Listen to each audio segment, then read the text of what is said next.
welcome. This is our 40th annual edition or year celebrating our rich tobacco heritage in Edgerton, Wisconsin, and the surrounding area.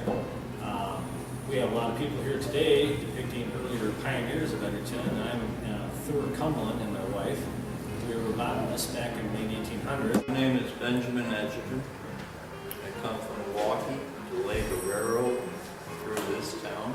At the time it was Fulton Central, Fulton Depot, Fulton Station. They couldn't figure out what the name should be, so they asked me if they could use my name for me to settle between the other Fultons. It was going to be Fulton here, but they changed the name because they got two other Fultons in the county. And those are now Indian Ford and Fulton. Well, we brought the railroad in here in 1853, October. It was a cold day. After that, I went on to McFarland, which is a land surveyor, as well as Broadhead. That's named after the land surveyor. Went to Janesville, laid a lot of track there, all over the place.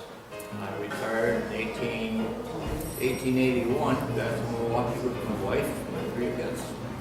Right now, what we're standing in is the depot, downtown Edgerton. It was built in 1906. It got remodified back in the 40s and 50s and so forth. But in I think the mid to late 90s, with a lot of people involved, we got some grants from the state, a lot of volunteers with sweat and equity, and we put it back to the 1906 character.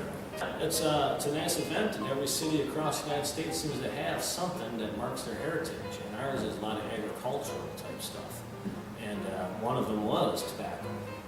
And it is, years went by with modern politics and health warnings, people don't really smoke as much as they did. You watch old TV shows, Hollywood shows, everyone had a cigarette hanging on them. But our tobacco here was mainly chewing tobacco. The first successful tobacco crop was grown in Edgerton in 1854. When they started shipping it east, they sent it by the lake system, the lake and river system. They would haul it overland to Milwaukee or Chicago by horse, horse-drawn wagon. And the railroad came through, and the two of them together, the ability to be able to ship the tobacco by rail rather than horse-drawn carts, really spurred the growth of the industry, so that's how we were able to become what they call the tobacco capital of the world around the turn of the century. A lot of the buildings are still standing. The old traditional downtown is still vibrant, even though the malling of America took away a lot of the downtowns in the 70s and 80s and nowadays, the Walmarts and so forth. But it's nice to go through our cities across the United States and see these glimpses of what it was like generations ago.